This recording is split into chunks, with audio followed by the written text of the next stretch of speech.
Second, we wanted to ask Community Engagement Director Mehana Hine to come and provide an update regarding the Puna disaster recovery distribution.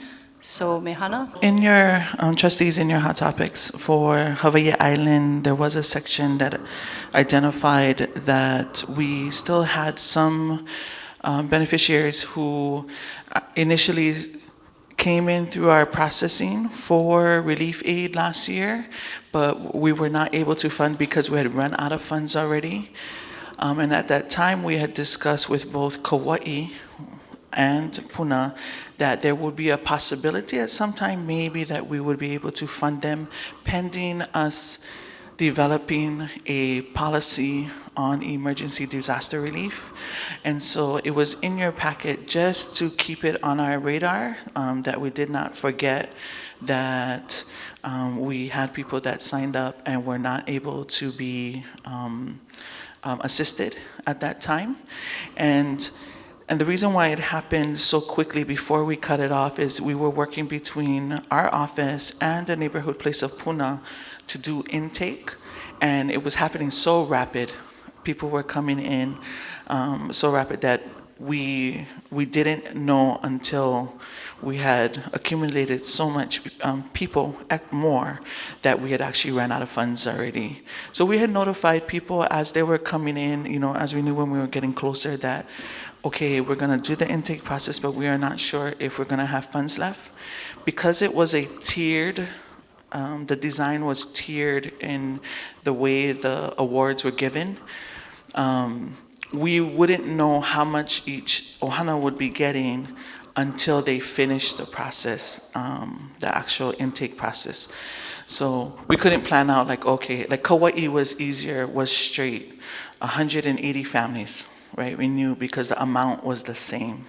On this other one, it depended on how the intake was coming in that they would get either $2,000, $1,500, or $1,000 on that. So it was just more so that we keep it on our radar for both Hawaii Island and Kauai, and also we had Kauai and Hawaii Island on hold until we had finished Maui too. So Maui had come into the picture right after that. It was like April flood, May eruption, and then in August the Maui fires happened.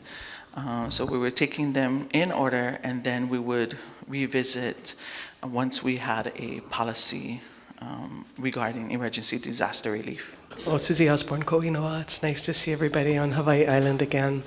I just wanted to start off by thanking you with full gratitude for all your support over the years to the charter schools. Your support continues to be invaluable. Kuokala, I just wanted to give you a quick update, has short and long-term needs. We understood when we moved into the Nanimau Gardens, because connections had been there previously, that all the compliance for the facility was in place. The land use compliance was in place, so all the zoning for having a school and ag zone and bigger than 15 acres, so that was a complicated process. All that is in place. But we, in our research and digging, came to find out that there was never a change in use for the county, which requires some building code upgrade. So that's a short-term recovery need, and then a long-term recovery need in terms of a permanent facility. We hold a great vision for that, and we're working closely with the county on both fronts. My big concern is the timelines, because working with the county and other agencies is somewhat distal to my control, and our contract is up for renewal this year, and we need to have all those ducks in a row in terms of the compliance. So I just wanted to give you that update that we're furiously working with all the agencies. At some point when our charter contract goes in for renewal, I might need to ask the building department chair for a letter saying that everything's in process. I'm just not sure how that's going to play out, but it could mean the difference of staying open or closing for the school if that palapala is not in place. So it's really a great challenge, continues for those of us that are in ongoing recovery for since the eruption. And I just wanted to also acknowledge that, you know, there's business challenges, personal challenges, and a year later, what we see with our families is that that's when sort of the reality has really sunk in for everybody, and the domino effects, once you're past survival, have emerged. And so it's really deeply, the challenges continue even though the skies are blue and the eruption has ceased on that level. So I thank you for your open hearts and ears and whatever kokua you can provide to the Puna community in terms of our recovery. Mahalo. Thank you so much, Susie. You've been resilient too. We've been monitoring since the beginning, and we wept for your program and your students when you had to suddenly relocate. So hopefully something long-term can get worked out with you where you're currently located. Keep up the good work too. You've been an inspiration. Okay, mahalo. Thank you Auntie. so much. Okay, aloha. I stand ready to answer any questions from the council side.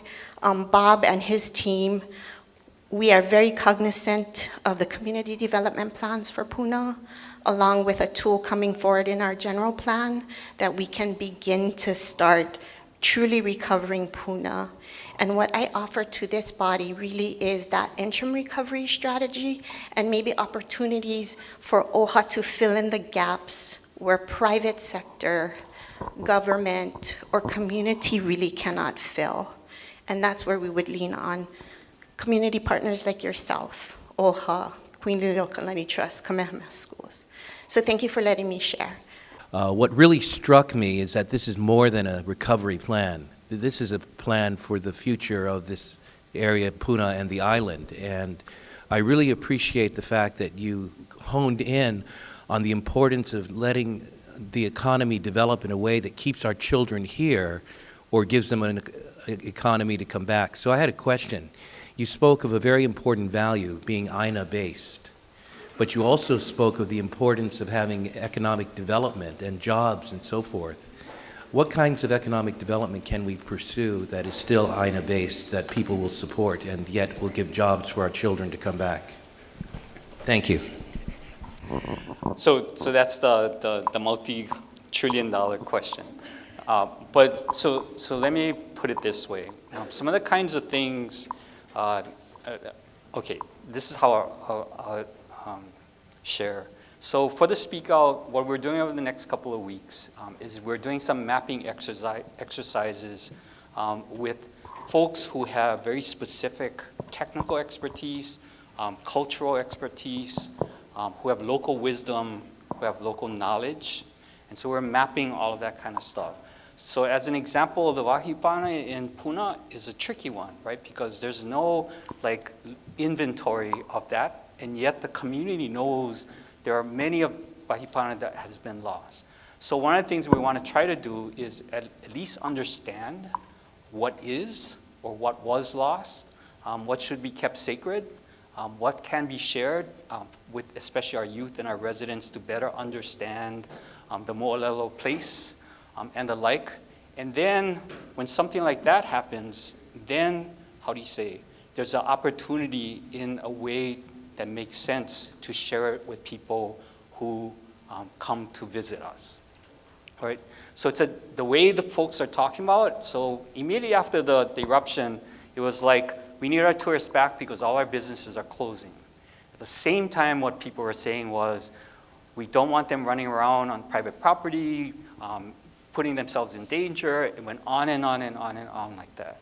So this is very, so this is the opportunity, I guess, right? For a chance for a community to start thinking, and this is not just Puna, but island-wide, how we sort of rethink those kinds of economic endeavors that we had before, and make it make sense for us, but then still provide livelihood and economic opportunities for the community. So that goes for creative placemaking, that goes for a visitor industry that's more about Ho'okipa, that's about research. So there's unbelievable things that happen as a result of the eruption, like opportunities for research to better understand what's going on, how do we take care of. Those become job opportunities and careers for young people. We had 2 Kamehameha School interns this summer to help us with recovery. 2 brilliant, brilliant young people. In the short time that they spent with us, they just contributed immensely by doing research and producing all kinds of things, participating in meetings. At the end of it, they said, because one wants to go to Princeton, I forget where the girl wanted to go, but what they said was, we never dreamed that there could be things we would want to come back to and actually work on at home. We just assume we go away for school, and then we stay over there because in Puna, no more nothing. But now they're thinking about, wow, there might be something here. So that's like a very vague answer to your question, because it's a journey for our community and our island to really think about this. That's why it's a unique opportunity. That this gift that Tutupele provided to us gives us a chance to step back and again to bounce forward, to like push on stuff that we never could before, because there's resources like we've never seen, right? We cannot do the same old because it wasn't working before, and that's why our families actually suffered as a result of the eruption event. That's the opportunity that we have now to work together and be creative and innovative. So I know that's not a straightforward answer, but there's lots of people already starting to work on and trying to figure out what the opportunities are. Just as a potential example, a small one, in our vision of our long-term future with Kuokala, we are embracing the concept of a resilience hub. We want to get past surviving and into thriving, not only as a school, but for our community. So taking the next step of having really deep collaborations, such as our collaboration that we're developing with Kuokanaka, Kukakalau's social enterprise, and Ecoversity, which is a new paradigm in university that is continuing the development of Aloha Aina leaders with skill sets that are Aina-based. So in this collaboration with a facility that we hope to secure, there'll be the training and the opportunity for developing cottage industries, culturally based tourism, and social enterprises that are culturally driven. So I think collaborations, resilience, and green industries also. So really broaden the concept of what Bob is saying in concrete terms. So I don't know if that gives you a little more concrete example of this potential. So much to digest, Mr. Robert Igres. So much hard work that you've done. And it's so enlightening to see some of the words that are being chosen, resilience, and all those good things and the future for our community out there in Puna. I've been around so long that it started in 1983 when I was in charge of civil defense, and I was sitting there and adding up all the numbers. Within this small area of Puna, we lost over 1,000 homes by this eruption, this same eruption, which started in 1983. The bulk of the Kalapana side destruction was in 1990. I'll never forget that day because I called an emergency meeting on April Fool's Day. And after I set that date, I realized April Fool's Day was the date of huge tragedy of 1946. And I thought, oh, I should have called it earlier or later. And bad luck day. We lost not only over 1,000 homes and thousands of acres, but what is important, which I know you do know better than me probably, is a lifestyle of a very special Hawaiian community in Kalapana. And that was a loss, I think, we will never get over in regards to that empty hole. And this just put another hammer in that hole.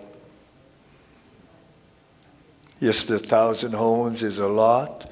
Yes, the thousands and thousands of acres is a lot.